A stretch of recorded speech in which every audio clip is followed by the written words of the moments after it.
सुमित जी हरियाणा से। श्री हरिवंश। राधे राधे महाराज जी। महाराज जी, जब से आप हमारे जीवन में आए हो, राधा नाम का इतना प्रभाव है कि मन में अपार आनंद रहने लगा है। महाराज जी, भक्ति मार्ग पर चलते पवित्रता का अर्थ समझना चाहता हूं कि पवित्रता का अर्थ ब्रह्मचर्य का पालन करना है क्या? नहीं, पवित्रता का अर्थ है शरीर पवित्र करना, वाणी पवित्र करना और मन पवित्र करना।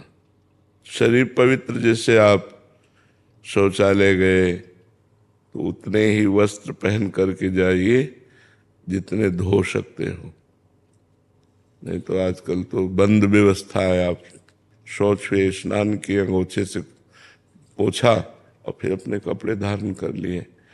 अगर आप शौच वाले कपड़े पहने हैं तो आप अपवित्र हैं। पवित्रता का जितना निर्वाह करोगे उतना बढ़िया चिंतन चलता है। लघु शंका गए, आप खड़े खड़े लघु शंका कर रहे हैं, आपके पैरों में छिट्टी पड़ रही, फिर आपने मूत्रेंद्रिय को प्रक्षालन नहीं किया, धोया नहीं, फिर हाथ नहीं धोए, आचमन नहीं किया, आप अपवित्र हैं। कुछ भोजन पाया, आचमन नहीं किया, अच्छे से कुल्ला नहीं किया, आपका मुख अपवित्र है। आपका मन गंदे विचार कर रहा है तो अपवित्र है। पवित्रता का निर्वाह जितना करोगे उतना ही अनुभव होता चला जाएगा। अब जैसे हमें भोजन पवा दिया जाए तो हम पता चल जाएगा कि बनाने वाला क्या सोच रहा था, कैसे बना रहा था। पर हम वस्त्र पवित्र, सब पूरी पवित्रता का निर्वाह, तो तुरंत पता चल जाएगा। तो ऐसे हम पवित्र रहें तो हम अपने मन को जान सकते हैं, अपनी बुद्धि को जान सकते हैं, मन बुद्धि को भगवान में लगा सकते हैं। अब हमारा मन कहाँ गया क्या, इसलिए पवित्रता का निर्वाह करना अत्यंत आवश्यक है।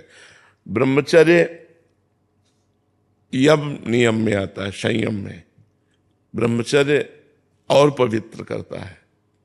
ये तो बाह्य पवित्रता है, ब्रह्मचर्य आंतरिक पवित्रता करता है। यदि हम गृहस्थ में भी हैं तो जितना खींच पावें, महीने, 2 महीने, 4 महीने ब्रह्मचर्य रहे, जितना अधिक से अधिक। ब्रह्मचर्य एक अमोघ शक्ति है जो आपको हर समय उत्साहित रखेगी, स्मृतिवान रखेगी, शरीर को स्वस्थ रखेगी, मन को स्वस्थ रखेगी, नेगेटिव विचारों को रौंद देगी, पॉजिटिव विचारों को उत्पन्न कर देगी। ये ब्रह्मचर्य में बहुत लाभ है। आज ब्रह्मचर्य का कोई महत्व नहीं रख रहा है। छोटे छोटे बच्चे गंदे आचरण कर रहे हैं। बड़ों की बात क्या है, बड़े तो इसी को सुख ही मान रहे हैं। शराब पीना, मांस खाना, बेविचार करना, यही लक्ष्य ही रह गया है। कोई बिरले ऐसे हैं जो इससे हट करके थोड़ा आत्मानंद, भगवदानंद, सत्संग की तरफ चल रहे हैं, तो कुसंग की तरफ ही जा रहे। शराब पीना, ये करना, वो करना, गंदे आचरण करना। तो हमें लगता है कि अगर हम शरीर पवित्र रखें, मुख पवित्र रखें, वाणी से किसी को गलत न बोलें, मन से गलत विचार न करें, ब्रह्मचर्य रहें, पवित्र भोजन पावें, तो अभी देखो आपको इतने में ही आनंद आने लगेगा। राधा नाम जपिए और इतना कीजिए तो इतने में ही आनंद आने लगेगा।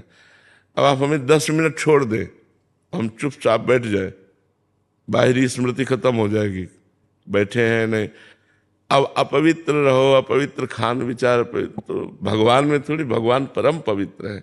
जितना आप पवित्र रहोगे उतने आप भगवत चिंतन और अच्छे विचार आएंगे।